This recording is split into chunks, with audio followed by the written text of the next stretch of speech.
Vous vous êtes déjà demandé, vous qui n'êtes pas forcément toxicomane, vous êtes sûrement déjà demandé ça ressemble à quoi une vie sous addiction. Mais est-ce que vous avez déjà demandé ça ressemble à quoi une vie après l'addiction? Bah Delta, quelqu'un que j'aime beaucoup, a fait une vidéo là-dessus. On va la regarder ensemble.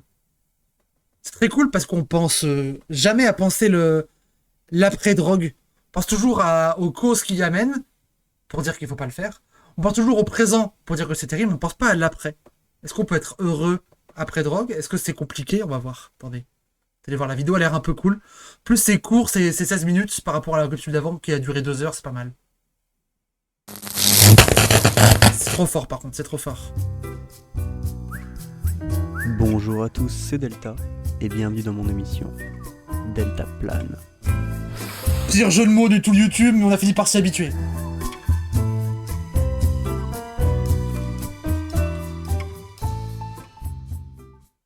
Aujourd'hui dans Delta Plane, comme vous l'avez lu dans le titre, on va parler d'un sujet très particulier et qui m'est très intime. Je vais vous parler de comment se déroule la vie après l'addiction.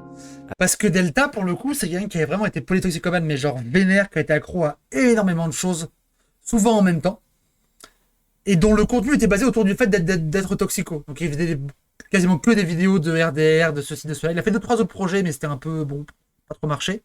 Et en fait, la toxicomanie lui ravageait trop le corps et l'esprit, il a fini par arrêter. Et maintenant, il est en train d'en sortir. Mais du coup, quand il parle de vie après l'addiction, c'est parce que c'est des questions qui le taraudent un peu en tant que personne.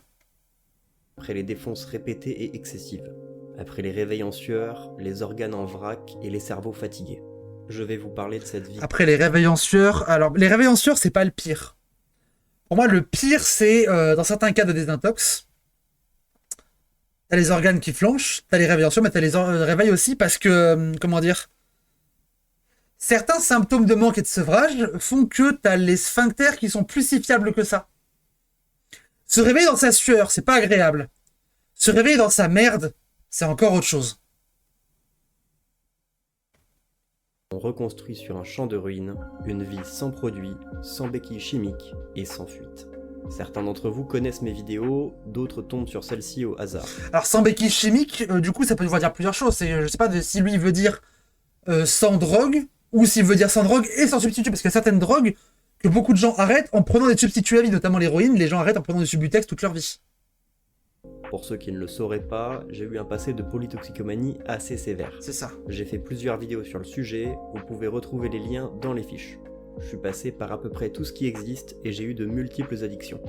Beaucoup de toxicomanes, qu'ils consomment encore ou qu'ils soient récemment sevrés, ont du mal à s'imaginer la vie sans la défense. Tout à fait. Ils sont incapables d'imaginer un quotidien heureux sans un soutien chimique et psychoactif. Tout à fait. Pour beaucoup, et pour moi par le passé, il est nécessaire de consommer, de fuir, d'anesthésier sa personne et sa conscience. Non pas pour être heureux, mais juste pour ne plus être malheureux. Quand la source du malheur est à l'intérieur, on veut généralement éteindre ses propres pensées. À l'époque où je consommais de façon vraiment intense, j'étais dépressif, je me sentais seul, je m'isolais et je refusais l'idée même que je pourrais aller mieux un jour. Ma vision triste, sombre et étriquée du monde était à mes yeux la seule façon possible de concevoir l'existence. Je considérais la vie même comme un fléau douloureux et inutile. Je me sentais terriblement malheureux. Ah ouais, le frérot, il est... Ça s'appelle Delta Plane. Tape sur Google, Je ne voir. pouvais même pas imaginer qu'un jour, je pourrais me sentir autrement. Pour cette triste raison, je masquais mon intense malheur par une consommation de produits psychotropes complètement délirante. J'essayais tant que je pouvais d'éteindre et d'anesthésier mon esprit, de faire taire mes pensées qui n'étaient presque... Et ça, c'est le cercle vicieux, c'est que du coup, t'as... Le monde extérieur est une douleur. Du coup, tu pars dans la cam pour moins avoir de douleur, sauf que du coup, t'as un symptôme de manque. Donc, le monde extérieur est encore plus une douleur, donc tu pars encore plus dans la cam, et c'est là que t'as l'engrenage qui se fait, quoi. que noire et douloureuse. Je pouvais consommer jusqu'à 5 molécules différentes par jour, comme j'en parle dans mes vidéos. Je tentais désespérément de m'éteindre l'esprit et de m'empêcher d'être conscient de ma propre existence. Ouais. J'ai plongé dans la dépendance sans réfléchir et j'ai creusé ma tombe sans relâche. Je voulais me détruire, méthodiquement, consciemment. Pas pour mourir, mais pour m'éloigner de moi-même. Pour oublier mon présent et détruire mon avenir. Ça, c'est précis. Pas pour mourir, mais pour m'éloigner de moi-même. Il y a pas forcément un côté suicidaire en mode... On n'a pas... Les gens comme ça n'ont pas forcément envie de se buter, mais ils veulent plus être... Non seulement ils veulent plus être eux, mais ils veulent plus se voir être à leur propre contact parce qu'ils se révulsent foncièrement. Je cherchais juste à disparaître sans mettre fin à mes jours pour autant. J'étais persuadé que la défonce et l'oubli étaient la seule manière de ne pas être malheureux. Mon parcours est semblable à celui de beaucoup de toxicomanes. De fou. J'étais malheureux et je cherchais à me sentir mieux par n'importe quel moyen. J'étais bien conscient que les psychotropes n'étaient pas une solution à long terme, mais Oui. je voulais juste apaiser mes émotions négatives sur l'instant. C'est un truc que diront beaucoup de tox. Les tox ne pensent pas que la drogue est une solution. Personne dans les tox vous dira oui, c'est comme ça que je me gère et c'est très bien et ça marchera à long terme. Non. Mais on sait très bien que c'est une... Enfin, c'est pas qu'on sait que c'est une solution à long terme, c'est que pour nous, la question de long terme ne s'est jamais posée parce qu'on n'a pas de long terme. On ne vit qu'au jour le jour. On n'a aucun long terme. Et jour après jour, le piège de l'addiction s'est refermé sur moi. J'en étais conscient, mais n'avais pas la force psychologique de résister à mes pulsions. J'avais besoin de supprimer mes émotions trop négatives et insupportables. Ça a duré quelques années, en empirant progressivement jusqu'à ce que je touche le fond. Je consommais toujours plus de psychotropes, toujours plus de quantité, toujours plus fort, toujours plus souvent. Ce qui me mettait la tête à l'envers hier ne me faisait plus vraiment effet aujourd'hui. Je creusais ma tombe et je le savais. Je cherchais mes limites juste pour pouvoir les franchir. Je ne le faisais plus pour le plaisir. Je faisais ça pour m'oublier. Plus rien ne me suffisait. Un cercle vicieux de consommation toujours plus extrême. Puis j'ai fini par avoir le déclic. Enfin un déclic. Un vrai. Celui de vouloir vivre pleinement au lieu de chercher à m'oublier. De commencer à accepter la réalité. À goûter les petits bonheurs du quotidien au lieu de tout rejeter en bloc. Ce basculement, je l'ai vécu à un moment très particulier. J'en ai d'ailleurs fait une vidéo Trip Report que je vous recommande si vous voulez creuser ce passage-là de mon parcours. Mais ce qu'il faut retenir, c'est ça. Ah oui, je me souviens, il avait fait un bad trip parce que il voulait prendre des champis. Il avait un sachet de champis faiblement dosé, un sachet de champis fortement dosé. En fait, des potes à lui avaient farfouillé ce truc, il avait inversé les sachets sans faire exprès. Du coup, il a pris beaucoup trop. Il avait eu un super mauvais trip, c'était un enfer. Il racontait ça. J'ai décidé d'essayer. D'essayer d'être heureux. Ou au moins de tout faire pour. Parce qu'à ce moment-là, pour la première fois depuis longtemps, j'ai senti que ça valait peut-être le coup de faire l'effort et de tenter. Bah... Moi, je suis dans mon era anti-doom et full espoir maintenant. Hein. J'essaye, hein. J'essaye. Avant de rentrer dans le vif du sujet, il faut parler de cette idée très commune. On ne redevient jamais la personne qu'on était avant l'addiction. L'addiction... Bah non, parce que ça nous change quand même, on devient une nouvelle personne. Alors parfois une meilleure, hein. On devient une nouvelle personne, mais on peut pas jamais revenir en arrière de toute façon. Surtout quand elle dure longtemps, laisse ses marques. Sur le corps, sur le cerveau, sur la mémoire, sur la personnalité, sur une multitude de choses. Oui. Trop souvent, on croit que le but c'est de redevenir la personne qu'on était avant. Mais laisse ses marques, c'est pas forcément négatif, ça peut être juste que t'as appris des choses et t'as grandi du coup. Si t'as réussi à t'en sortir, c'est que c'est des expériences qui t'ont forgé aussi. Comme si c'était une sorte de perfection perdue et oubliée. Mais cet ancien soi, c'est lui qui a exagéré. C'est lui qui est allé trop loin. C'est lui qui a eu besoin de se détruire. Alors non, on ne redevient pas qui on était avant. On construit une meilleure version de soi-même grâce à ce qu'on a appris dans la douleur. On accepte que... Ah, c'est intéressant ça. C'est que la personne d'avant, du coup, c'est celle qui est tombée dans la drogue. Du coup, si on cherche à redevenir la personne d'avant, en fait, on va juste rechuter. Ah, c'est intéressant comme angle.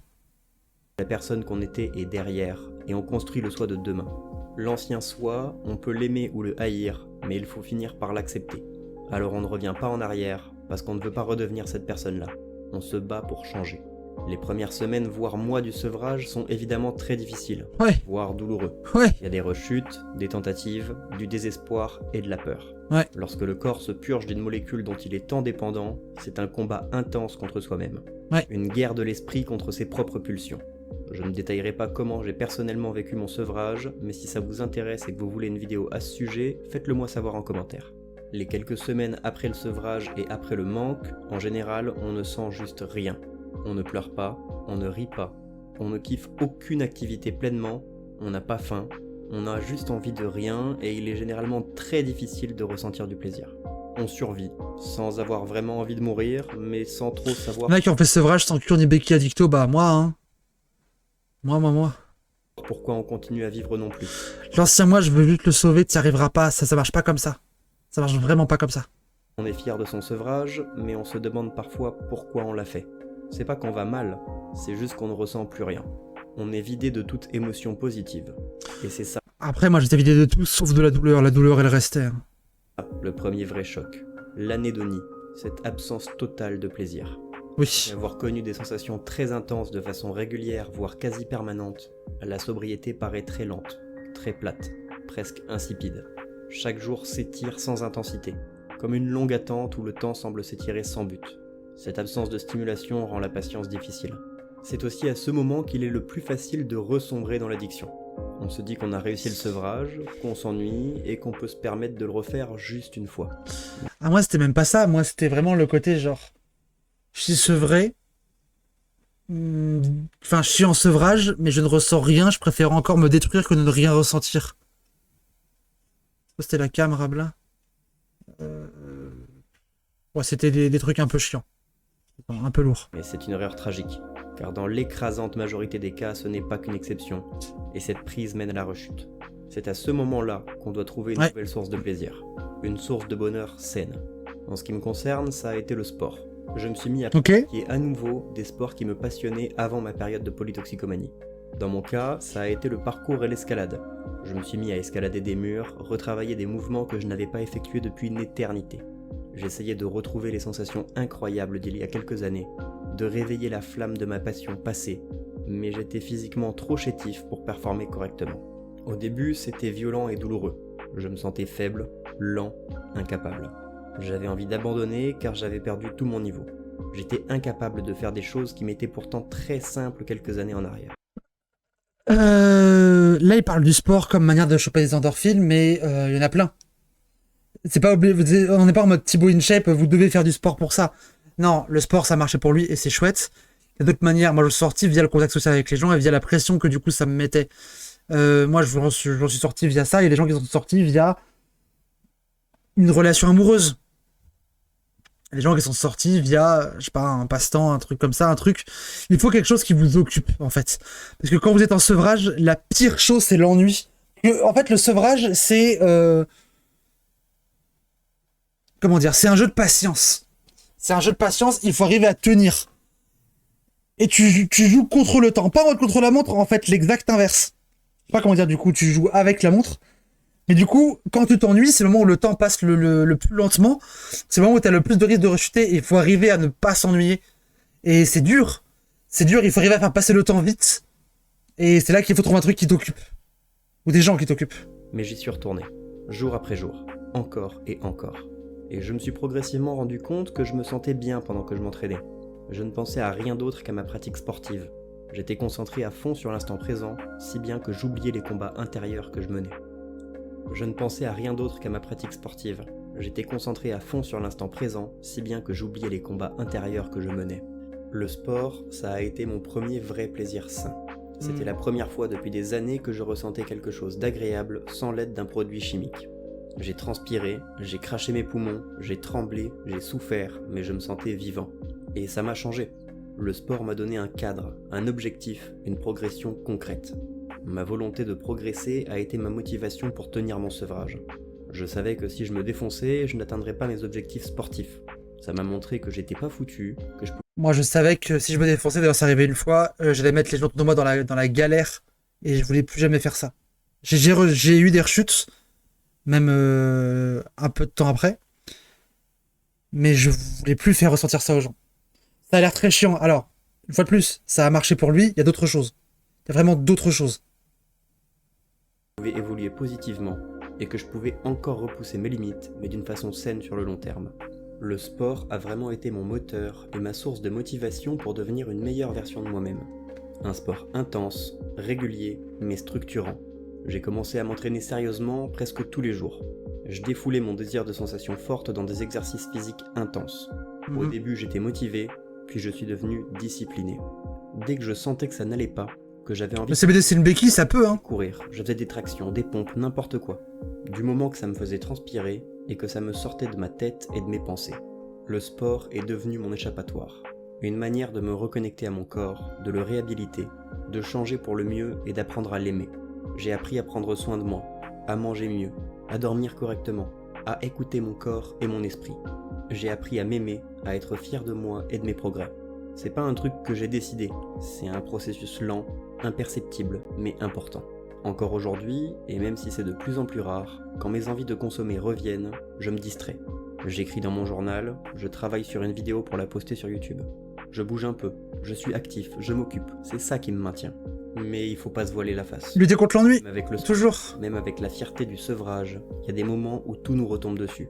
Le silence, la solitude, les flashbacks, des souvenirs précis, tranchants, qui reviennent quand on est seul, quand il n'y a pas de bruit. Ça et les pulsions aussi.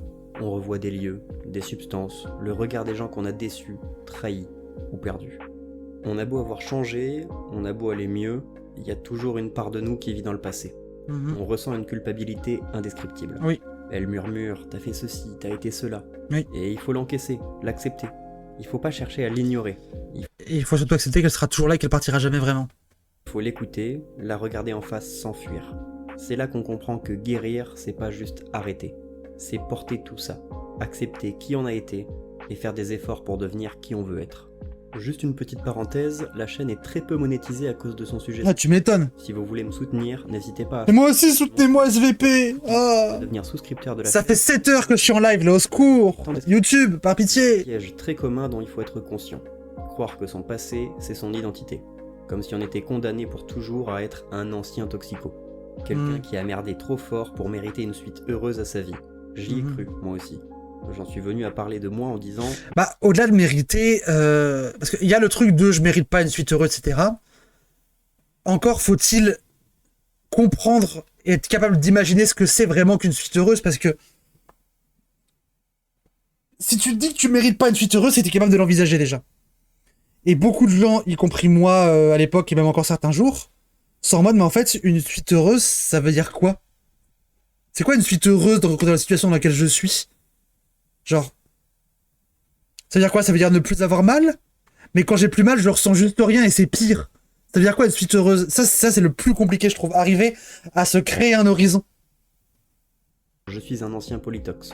Comme si mes pires jours avaient plus de poids que les efforts que j'ai faits pour acquérir ma nouvelle vie. Mais il faut parler de soi autrement, positivement. C'est pas juste un détail de vocabulaire, c'est la façon de parler de quelqu'un qui a rampé dans la crasse mais qui a refusé d'y rester. Le passé, personne ne peut l'effacer, ni même le réparer. Notre passé, c'est pas une prison, c'est une bataille dont on est sorti victorieux. On s'est accroché. Pas par bravoure, pas par envie de prouver quelque chose. Au début, il y avait ni espoir, ni vision, ni projet de renaissance. Juste un refus de disparaître. Pas un choix conscient, juste une Oh, sorte le Mario derrière. presque Oh, il est dur. mal. L'idée de mourir semblait aussi absurde que celle de continuer. Alors on a tenu, un jour, puis un autre. Et à force de tenir, sans y croire, on a fini par entrevoir une raison, même minuscule, de rester debout. Et puis, lentement, on s'accroche à autre chose, pour soi. Pas pour l'ancien soi, mais pour le soi de demain. Celui qu'on n'a jamais vraiment connu. Tout le monde a rêvé de devenir parfait. Rêver Merci pour le follow. compte de qui on est. Et c'est ça, se reconstruire. C'est pas effacer les erreurs, c'est avancer avec elles. C'est décider que chaque jour, on va faire un peu mieux que la veille. Pas pour les autres, pour soi. Qu'on a le droit d'exister, d'être heureux avec nos impacts. Oui, après, ça veut aussi dire accepter qu'il y a des pas en arrière, tant que c'est pas tout ce qui nous définit. C'est si jamais vous êtes en décrochage et que vous rechutez, c'est pas grave. Vraiment, c'est pas grave. Genre, si vous rechutez une fois, 2 fois, 3 fois, comparez ça au nombre de prises que vous avez eu avant, et franchement, c'est pas grave. Vous êtes plus à ça près. On reprend, on y retourne petit à petit. L'important, c'est d'y retourner. C'est pas baisser les bras. Et si vous avez rejeté, peut-être qu'il y a un contexte aussi sur lequel vous pouvez agir pour que ça n'arrive moins. Des choses qui sont facteurs de stress, des choses qui ne sont pas assez facteurs de déstress, ce genre de choses. Perfection. En reconstruction n'est pas une rechute, ça dépend. Parfait pour mériter d'aller mieux. Les défauts font de nous qui on est, et il faut les accueillir au lieu de les enterrer et de les cacher. Après le sevrage, il ne suffit pas d'arrêter de consommer. Il faut remplir le vide. Oui. L'addiction, ça a occupé tout l'espace. Le temps, l'énergie. Remplir la vie, c'est ce que je disais, c'est le côté jouer contre le temps, mais dans l'autre sens. Pas en mode on est pressé, au contraire, où il faut tenir, c'est de l'endurance. Les émotions, etc. Une fois que tout ça disparaît, il faut reconstruire. Et pour ça, il faut chercher ce qui nous fait vibrer, même un petit peu. Un but, une passion, un projet, un rêve, quelque chose qui donne une direction, même floue, même lointaine. Et c'est pas toujours évident. On tâtonne, on force un peu, parfois on s'ennuie et souvent on doute. Mais c'est comme ça qu'on avance. Le truc de avoir un rêve, ça c'est extrêmement important, c'est il faut se demander pourquoi est-ce que je fais le sevrage? Pourquoi, pour qui? Et en fait, quand vous aurez la réponse à cette question, vous aurez l'objectif à atteindre. Mais il faut vraiment essayer de traverser cette question et de se la poser avant de commencer pour vraiment avoir un but et un horizon.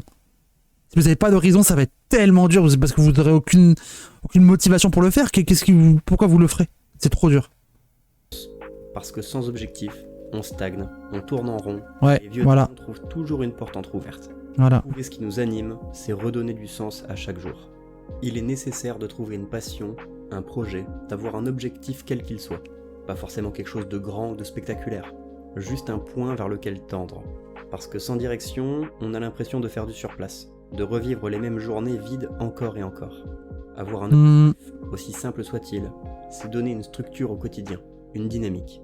C'est ce qui donne la sensation d'avancer, de construire, même doucement, quelque chose de meilleur. Pas pour redevenir la personne d'avant. Parfois reconsommer, ça va te rendre mieux compte de pourquoi on arrête. Tout à fait. Moi, je connais une personne qui est en train d'arrêter la weed, qui a refumé un moment avec des potes, et qui s'est dit en fait, je suis content d'avoir fumé parce que je me suis rappelé de à quel point en fait j'aimais plus ça et je voulais plus le faire et ça m'a remotivé à arrêter. Je me dis, bah, tant mieux. Mais pour devenir celle qu'on n'a encore jamais eu la chance d'être. Il faut dire la vérité. Au début, je voulais pas aller mieux. Je voulais pas m'en sortir, je voulais même pas qu'on m'aide. J'étais incapable de m'imaginer heureux. Le truc qui est réel, c'est que moi, j'ai connu une personne qui était dans la merde, que j'ai essayé d'aider, et qu'en fait, j'ai compris avec le temps que elle voulait pas s'en sortir, elle avait pas envie qu'on l'aide. Elle disait juste qu'elle avait envie pour qu'on lui foute la paix, parce que sinon elle se sentait un peu mal, tu vois, en mode, elle assumait pas de pas avoir envie, mais en fait, elle avait pas envie qu'on l'aide, elle avait pas envie d'en sortir, elle avait envie d'y rester. Du coup, bah, en fait, tout ce que qui que ce soit pouvait faire ne servait à rien, ça marchait pas. J'avais abandonné tout contact humain. La seule vraie relation que j'entretenais, c'était avec les psychoactifs. Bah oui. Avec le temps, en me reconstruisant, j'ai doucement changé de perspective. J'ai à nouveau appris à parler aux gens, à sociabiliser, à faire des rencontres. Ça se réapprend vite, ça. Et ma fragilité sans en avoir honte. Et c'est là que tout a changé. Aujourd'hui encore, il y a des moments où je pense à consommer. La pensée me traverse les Bien sûr. temps. Mais j'ai compris que Les pensées, les pulsions, ça arrive toujours de temps en temps.